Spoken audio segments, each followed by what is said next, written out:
नमस्ते दोस्तों, मैं गीता आपका बहुत बहुत स्वागत करती हूँ अपने YouTube चैनल में।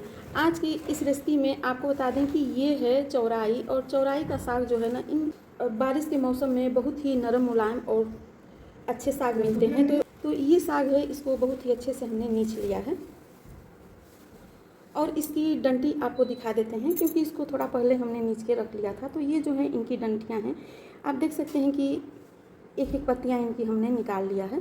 चौराई का साग है ना, इसकी खास बात आपको बता दूं कि ये साग जो है बिना काटे भी आप बनाएंगे तो बहुत ही अच्छा ये साग गल जाता है।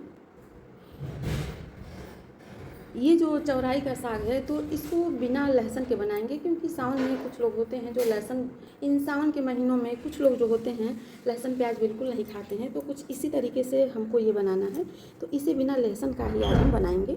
ये जो साग है, अगर आपके पास टाइम हो तो इसे आप धुल के और थोड़ी देर के लिए रख लें तो इसका पानी निकल जाता है, तो इसको आप काट सकते हैं। तो इसको भी हमने पहले काट लिया है और फिर इस साग को अब धुलेंगे।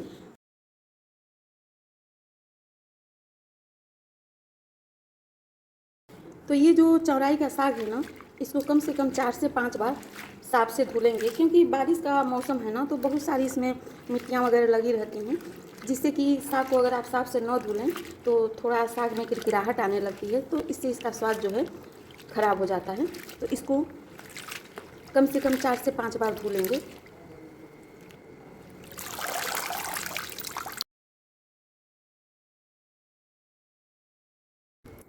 आप देख सकते हैं कि किस तरीके से इसमें मिट्टियाँ निकल रही हैं, जबकि इसका पानी, तो इसलिए कम से कम 4 से 5 बार धुलेंगे।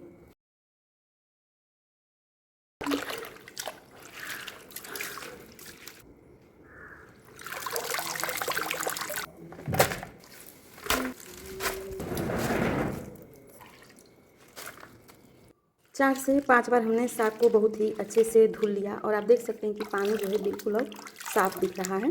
तो अब ये साग जो है ना, इसको जाली वाली डलिया में छानेंगे, ताकि इसका पानी जो है ना अच्छे से निकल जाएगा।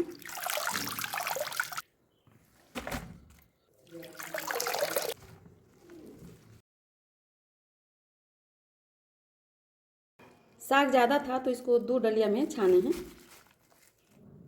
गैस पे कढ़ाई रख लिए हैं और इसमें डाल लेते हैं सरसों का तेल। इसमें लहसुन और प्याज नहीं डालेंगे, तो इसके लिए इसमें अदरक काट लिए हैं और हरी मिर्च। हरी मिर्च आप अपने तीखे के अनुसार ले लें। 1 चम्मच के बराबर इसमें डाल लेते हैं पचफोरन। अब इसमें डाल लेते हैं हींग। हींग से साग का फ्लेवर अच्छा आता है और हींग पाचन के लिए भी अच्छा रहता है। पचफोरन अच्छी तरह चटक चुका है। पचफोरन में जो मेथी है ना, इसको बिल्कुल आप ब्राउन हो जाने दें। अब इसमें डाल लेते हैं अदरक और हरी मिर्च। तड़का भी चटक चुका है। अब इसमें चौराई के साग को डाल लेते हैं।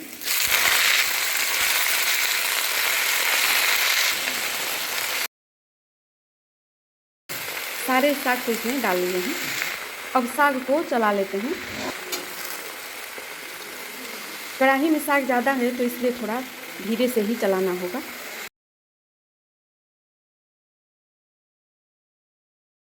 गैस की आंच धीमी रखेंगे और साग को 2 मिनट के लिए ढक लेते हैं। साग को चला लेते हैं।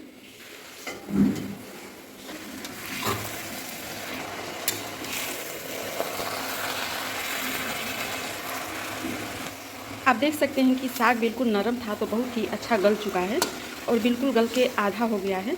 तो इसमें अब डालेंगे नमक। स्वाद के अनुसार डाल लेते हैं नमक। नमक डाल के और चला के इसे अच्छी तरह मिला लेंगे। अब नमक डाल लेने पे साग जो है और भी गलेगा। साग में नमक आप जब गल जाए तभी डालें। साग में नमक को हमने अच्छी तरह मिला लिया है और इस चीज़ का आप खास ध्यान दें कि साग जब आधा गल जाए तभी आप नमक डालें। गैस की आंच धीमी रखेंगे और कम से कम 2 से 3 मिनट के लिए ढक लेंगे। 3 मिनट के बाद साग को देख लेते हैं।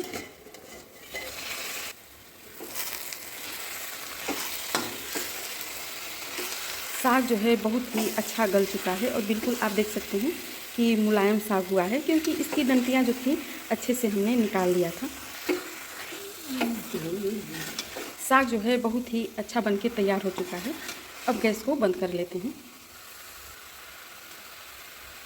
बहुत ही बढ़िया चौराई का साग बना हुआ है।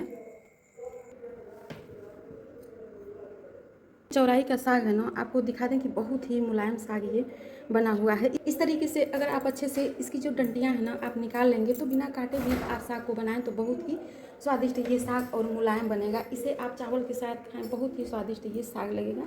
चावल दाल रोटी के साथ भी खा सकते हैं, लेकिन सिर्फ चावल के साथ अगर साग खाएं तो बहुत ही टेस्टी साग ये लगेगा। एक बार मेरे तरीके से ऐसे आप चौराई का साग ज़रूर बनाएं और कमेंट करके बताएं कि ये चौराई के साग की रेसिपी कैसी लगी। ये रेसिपी अच्छी लगी तो वीडियो को लाइक करें, ज़्यादा से ज़्यादा शेयर करें और चैनल को सब्सक्राइब करें। धन्यवाद।